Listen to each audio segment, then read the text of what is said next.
Let's see a handstand. Damn straight.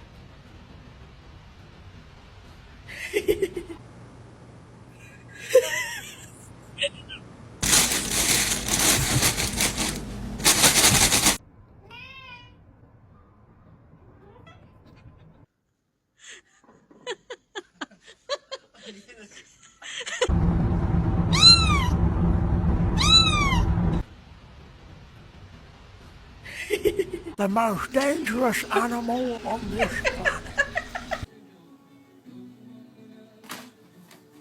Marvin, stop.